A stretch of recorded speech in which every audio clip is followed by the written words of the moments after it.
Welcome to today's Explainer. We're doing something a little bit different this time, kind of stepping directly into an immersive journey through the wild. But there's a major twist here. Today, you are the subject. We aren't just observing nature, we are living it. So the real question is, do you have what it takes to survive the beautiful brutality of the wild? We're going to explore the grueling, honestly terrifying realities of life as a solitary predator, where every single choice you make is literally a matter of life and death. It all begins right here. As the source material beautifully puts it, you were born as a tiny, weak, helpless cub hidden inside a den. Just imagine that absolute darkness for a second. The air is cool, the earth right beneath you is damp, and you are entirely vulnerable. You can't see, you can barely move, and the vast, dangerous wilderness is waiting just outside. Okay, let's quickly dive into this roadmap of your life. We're looking at your complete survival journey chronologically, starting off as a highly dependent cub in your first months, learning the ropes as a juvenile in your early years, ruling as a prime adult, and finally, surviving as an elder. Chapter 1. Birth and Vulnerability. The Darkness of the Den. Right out of the gate, you're born completely blind and tucked away in the dark. Your mother is your only source of warmth, and when she leaves to go hunt, you are utterly exposed. Beyond that den, hyenas and lions would end your story before it even begins. In fact, leopard cub mortality rates can be astonishingly high in these early months. The odds are just massively stacked against you. Chapter 2. Childhood and Learning Survival. The Forest Classroom. Let's say you beat those odds and survive those fragile first months. The den gives way to this vast, open world. Let's move ahead and see how this builds your foundation. Every single time you playfully pounce on a grasshopper or a lizard, you're actually mastering the deadly art of stalking. Scrambling up thick tree trunks, that builds the crucial muscle you're going to need to haul prey later on. You spend hours observing your mother, watching her stealth, her patience, her techniques. You are sharpening your instincts, learning to read the wind, the shadows, and the hidden dangers of your environment. Chapter 3. Danger and Struggle. The Threat Matrix.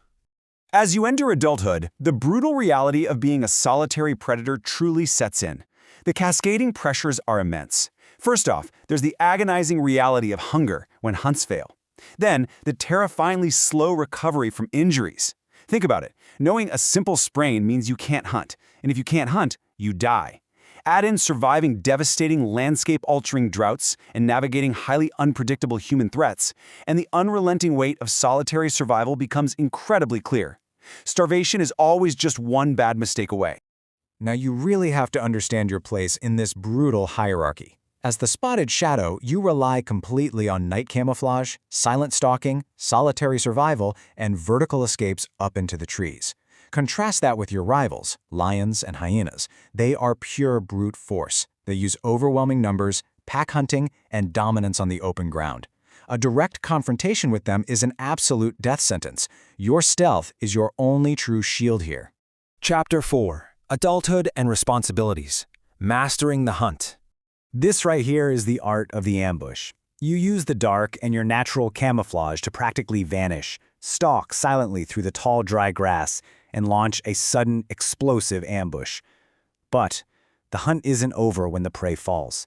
To protect your meal from scavengers, you have to drag a carcass, sometimes weighing up to twice as much as you do, straight up, high into thick tree branches. It takes immense, lung-burning power, but it is absolutely vital to your survival. Now what's really interesting about this stage is you wear the crown of the apex predator, but it is incredibly heavy.